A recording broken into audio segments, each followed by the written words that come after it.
Good day, everyone. Let us continue our discussion. And for the last part of our obligations topic is extinguishment of obligations. So we'll start with Article 1231. And under 1231, it tells us the modes of extinguishing an obligation.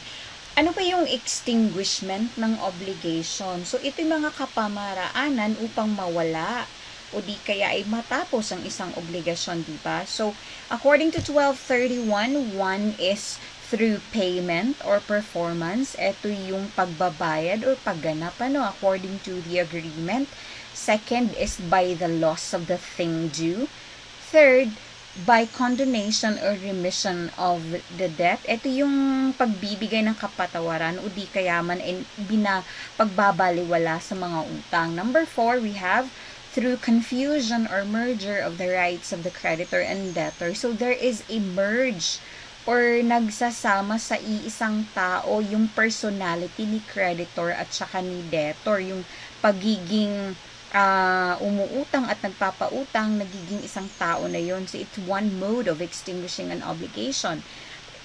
Compensation is the next one. So, nagkakaroon ng palitan ng obligation or palitan ng utang, And then, last one is pagpapalit ng panibagong obligation. So, this is what we call as novation. There are also other modes under 1231 in the second paragraph na other causes of extinguishment of obligations such as annulment, rescission, fulfillment of a resolutory condition. We have thoroughly discussed this one in our previous topics. Prescription and are those which are governed elsewhere in this code, so in the civil code. So if we could recall under our previous na mga discussions, diba, we have known na if the obligations are personal, the death of the party was to perform that personal na obligation would cause as well the extinguishment of the obligation. Kung naalala po ninyo, di ba? Meron din po tayo na discuss din natin na yung happening nga ng fortuitous event ay mode din para extinguish ang obligation, and if there has been the impossibility of performing the obligation or fulfillment of the obligation, then it could be as well a mode of extinguishing the obligation. Well, if we enter into a compromise, diba, or settlement agreements, it could as well extinguish the obligation. So, those are the different modes as mentioned under the Civil Code on extinguishment of obligation. If we have to discuss thoroughly every mode, we'll start with 1232. So, 1232 basically tells us about payment or performance. The exact provisions tells us that payment means not only the delivery of money, but also the performance, pagbabayad at pagganap, in any other manner of an obligation. In any other manner is very important as well in this provision. Bakit? Here, it tells us the concept kung ano ba yung payment, It really tells us that it is not merely the delivery of a sum of money, kasi there are instances that the obligation would require us to deliver a thing, diba? Doing a thing, diba? O rendition ng isang service or performance ng isang undertaking, and even not doing something. So, ito yung form na sinasabi na konsepto ng payment at saka yung fulfillment under 1232. If we have to ask naman, paano ba natin how do we make payment, or how is payment or performance made? Well, very easy. Kapag po ang obligation monetary, then you just have to deliver the money in full, tama? And then if the object naman, if the object of the obligation or it's a thing, deliver the thing or the object. If it is to do something, then perform the same undertaking as agreed upon, diba? So, if it is not doing a thing naman, yung requirement for the performance of the obligation, then, and according to 1233, a debt shall not be understood to have been paid unless the thing or service in which the obligation consists have been completely delivered or rendered as the case may be. So it means to say that it is a requirement para makonsider natin that there has been a payment or performance kapag po the thing or service is delivered completely, o di kaya payment has been paid in full. But there are instances under the law that even there is incomplete compliance or partial lang na performance, it could be counted as payment. But before that, payment, according to De Leon, if payment is made as a penalty for non-performance of an obligation, it is still considered as payment. Payment and performance are the same under the law. And then here, as what I've mentioned, a debt may only be considered paid if it is paid in full, and partial payment made by the debtor to its creditor does not satisfy the word payment and can never be a mode of extinguishment of an obligation if it is not made in full. Pero yun na nga, according to 1234, according to 1234, there would be instances that even though there has not been an incomplete compliance or kahit naging partial lang yung performance, makakonsider pa din natin na nagkakaroon po ng payment. Firstly is, if there has been a substantial nga po na performance in good faith naman on the part of the debtor, well, we have to deduct or lessen or reduce it with the damages suffered by the obligee, of course, And then in cases as well, when under 1235, when the obligee accepts the performance knowing its incompleteness or irregularity and without expressing any protest or objection, the obligation is deemed fully complied with. So by this provision, we could readily see na if the creditor has accepted from the debtor yung incomplete or irregular na wala na performance or payment na hindi naman po siya nagkakaroon ng protest or objection. So as an example in this, let's say for example, on this provision in 1235, pagpapalagay baga, I promise to give you 10 sacks of rice at around 50,000 yung 10 sacks, so napatak siya ng 5,000 per sack. So, despite my efforts of delivering it to you, really, I cannot do so for some circumstances beyond my control. Instead, I delivered to you 9 sacks lang. So, when I delivered it, you do not object to that, still accepted it, well, I would consider, or it should be, the obligation should be deemed to have fully been complied with, of course. But on the part of the creditor, he could always demand for the equivalent of the undelivered 1 sacks of rice because the law states nga naman, minus or less the damages suffered by the creditor. So, po pwede yun, And then, we have here, under 1223, as a general rule, ang payment nga ay is made if it is done in full or has as an exception 1235 ang naging exception nun, that if the creditor accepts the same despite if it's partial or is considered being partial is considered made in full or has been complied with. So, let's go now for 1236. Under 1236, the creditor is not bound to accept payment or performance by a third person who has no interest in the fulfillment of the obligation unless there is a stipulation to the contrary. So, before we're gonna go over with the discussions below this provision, let's just, let's just have a brief recall of what we have understood under this provision. So it tells us really na the creditor could refuse nga acceptance if a third person 'Diba, would want to fulfill the obligation in behalf of the debtor. May right to refuse then si creditor, 'diba? So, unless there is a stipulation to the contrary, well, unless it is a previous agreement under the contract that in case a third person would be interested, then he could accept for the payment. But as a general rule, whoever pays for another may demand from the debtor what he has paid. As a general rule, he could always refuse to accept payment from third person. And under 1236 as well, it gives us two scenarios. There would be instances that payment by a third person could be done with the consent of the debtor, or payment could be done without the consent or knowledge or against the will of the debtor. Well, could the third person who pay for the debt of the debtor may recover?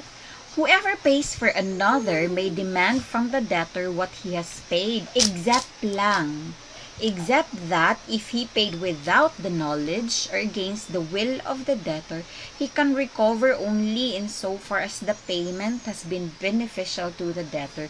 In simplest words dito parang it's like saying na ang pwede lang ma-recover ay yung amount na kung saan nagkakaroon ng benefit si debtor. Let's say for example, if in case without the knowledge or against the will, hindi napayag si debtor, ang utang ay 10,000, tapos ay hindi mo alam, ikaw yung third person, you paid for 10,000, although the real thing is that 5,000 na lang ang partial. Well, the only amount that you could recover from the debtor is the 5,000 kasi yun lang yung amount na naka-benefit kay debtor. So, if we have to look into it here, effective payment by a third person if without the knowledge or against the will of the debtor, what would be the effect?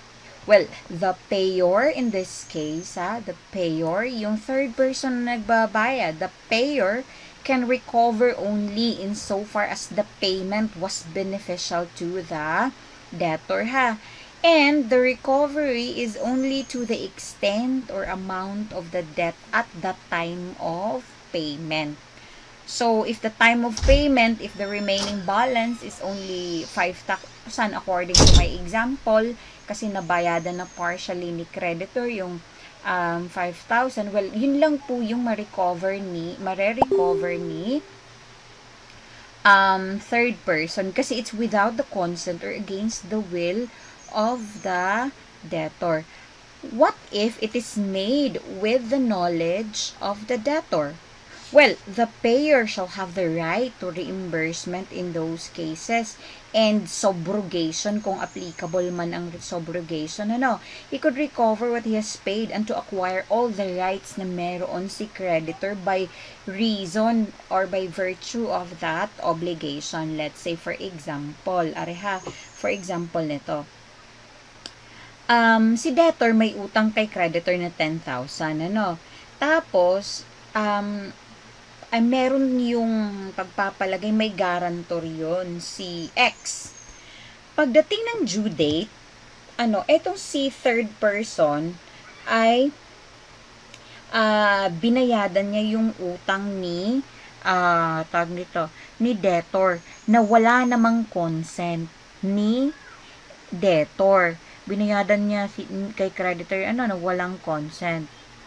Ngayon, ang tanong, ari bang si third person pwede bang magpapa-reimburse kay debtor? Well, the very ay if wala, edi po pwede naman, 'di ba? Kahit without consent, pero to the extent lang na naging beneficial kay creditor. Pero the issue there is he could not be subrogated to the rights ni creditor kasi hindi po nagkakaroon ng consent. So, hindi siya po pwedeng, if in case man na magre-refuse man si creditor to pay for or to reimburse for that third person, hindi siya pwedeng maghabol kay guarantor. Kasi wala po siyang consent. If payment was made without the knowledge of course or against the will of the debtor, well, the payer cannot compel the creditor to subrogate nga naman in his rights such as those arising from mortgage, from guarantees or penalty kasi walang consent, hindi po tayo nagkakaroon ng valid po na hindi po tayo nagkakaroon ng valid na subrogation. So let's go now with 1238. Well, payment made by a third person who does not intend to be reimbursed by the debtor is deemed to be a donation, which requires the debtor's consent, but the payment is in any case valid as to the creditor who has accepted it. So, if payment is made by a third person, wala naman siyang intensyong magpa-reimburse. Ang treatment daw doon ay donation.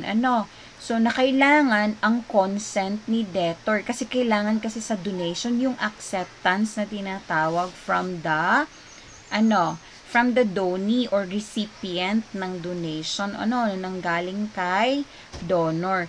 Pero, yung lack ng consent na nanggaling kay debtor, hindi naman nakakaapekto doon sa validity ng payment made to the creditor na tumanggap naman ng payment. Yes, na tumanggap ng payment. Still, nagkakaroon pa rin ng valid na payment. Well, let's say for example, here, si third person ay nag-o-offer na bayadan yung utang ni debtor, and then, without the intention for reimbursement, tinanggap naman yun ni creditor, If in case, can the third person asks for the reimbursement if he don't wanted to, I'll just have to, so, base nga doon sa aking example kanina, etong si X, ay binayadan nga niya yung utang, although wala siyang intention for reimbursement, pero hindi naman tinanggap ni debtor yung generosity ni third person.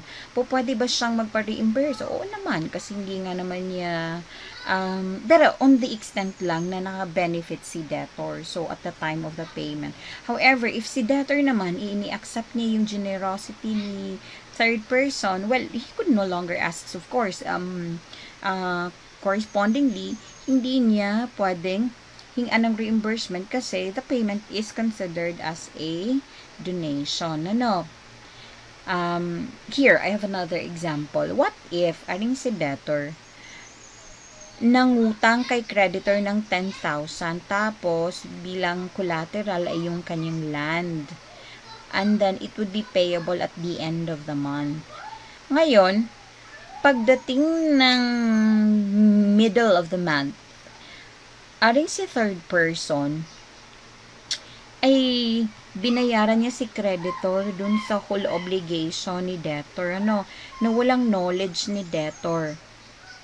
Tapos, nang dumating ang end of the month, aring si debtor ay nagiging insolvent. Wala na siyang pambayad.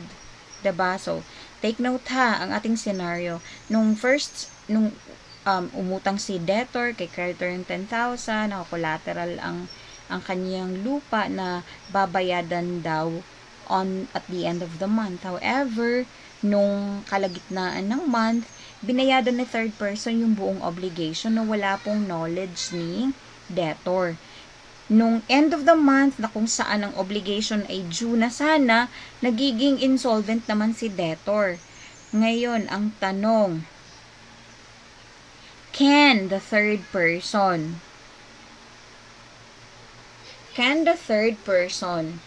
ask for reimbursement from the debtor?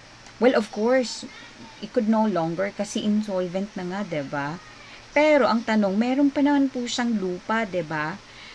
Yung naka-collateral or naka-mortgage, pwede ba ipa-foreclose ni third person yung property na naka-mortgage given the fact na siya yung nagbayad ng obligation without nga lang the knowledge? Well, no, because he paid Si third person paid without the knowledge of the debtor, diba? So he cannot compel the creditor to subrogate him in his right as a mortgagee, diba? So there is no legal subrogation dito na nangyayari. 1239. Let's go 1239. Under 1239, it tells us of what is the effect of payment by a person who is incapacitated. Payment by a person who is incapacitated. Under 1239, it's not really on the book but I'll just touch a little on that. As a rule, the payment should not be considered valid because the creditor cannot even be compelled to accept it if that would be the case if yung payer po ay incapacitated. However, this rule, yung rule natin na validity of payment when it comes to incapacitated ang payer is applicable if it is an obligation to give lang. Let's proceed now with 1240. Under 1240, sino ba yung mga persons who must whom the creditor must accept the payment from? Sino yung dapat na mga persons from whom the creditor must accept the payment? So, very easy lang. The debtor has to accept payment. The creditor has to accept payment from the debtor. Well, the person who has interest in the obligation or any person which is stipulated in the contract to make the payment. So, there would be cases a third person would be allowed provided that it is stipulated in the contract. And if we have to ask as well, who are those persons to whom payment must be made? Kanino dapat payment shall be made? Well, to the creditor. If the creditor is already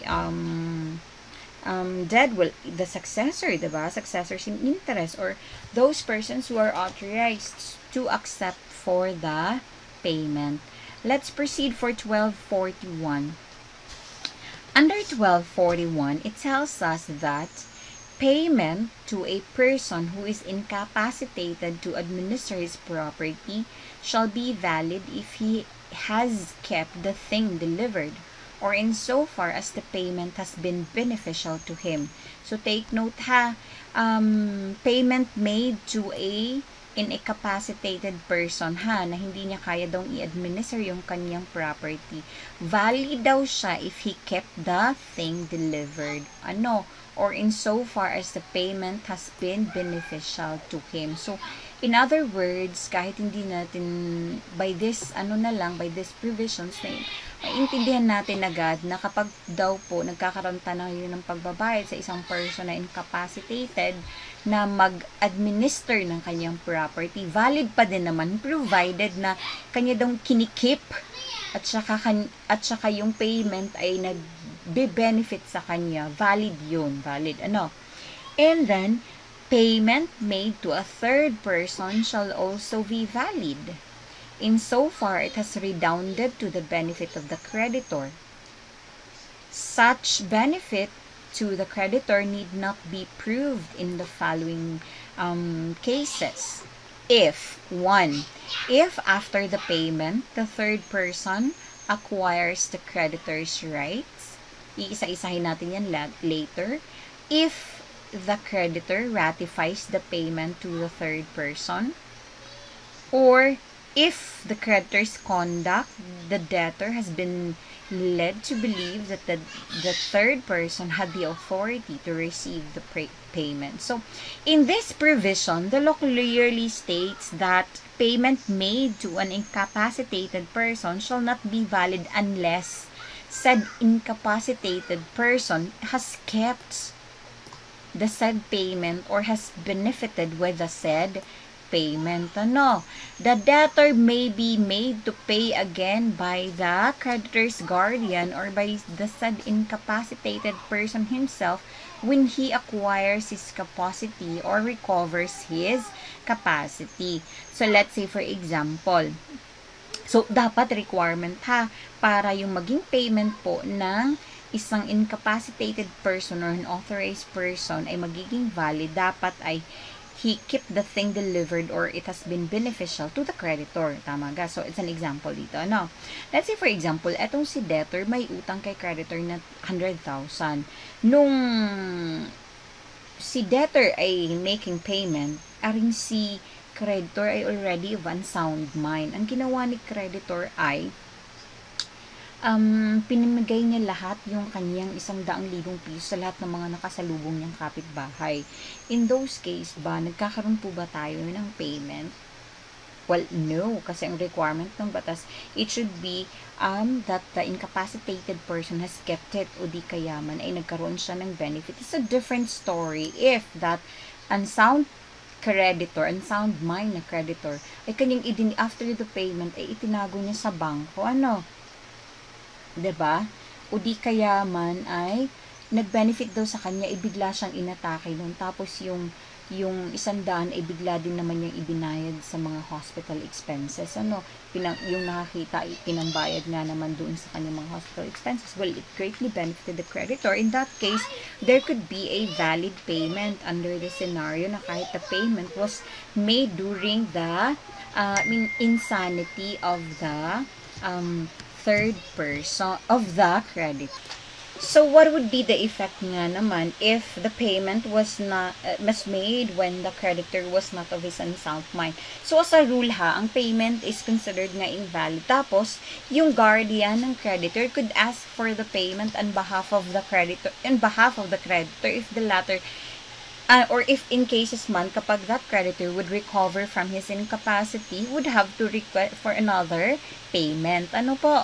Yun po yung under 1241.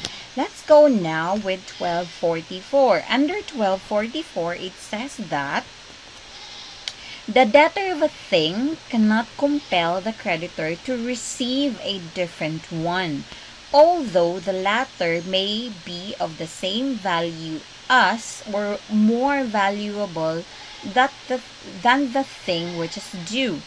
In obligations to do or not to do, an act or forbearance cannot be substituted by another act or forbearance against the oblige's will. So, what does it mean? Under the provisions of 1224, si debtor, he cannot compel the creditor to accept nga naman a different object. So, it means to say that what must be delivered is the object as stated in the contract. So, if the debtor is delivering a thing which is valuable than what is stated in the contract, well, the creditor has all the right to refuse for the delivery, diba? So, likewise, if the object man kahit pa yan more valuable than what is promised, then the creditor as well could refuse for the delivery. Ano? And then, there are instances that 1244 is not applicable. Maybe we have discussed this one in our previous we have discussed this one in our previous discussions na in facultative obligations and in cases of dason, impago, at saka novation. We will be discussing it later on. Na yun pong 1244 po ay hindi po applicable. At saka kung may waiver man on the part of the creditor. Ano? So, tatanggapin pa din niya kahit po ay it is a different object. Ano? So, sa part ni creditor ay nagkakaroon po ng waiver. So, in obligations to do or not to do, here, as an example, X oblige himself to deliver to Y a Toyota Fortuner. Ano? X cannot force or require Y to accept a Mazda CX-9 even though the price of the latter is higher than what has been promised. In the said provision, Y also cannot require X to deliver another object even though the same may be of lower than what the latter has promised or had promised. That ends part 1 of payment. We'll proceed with part 2.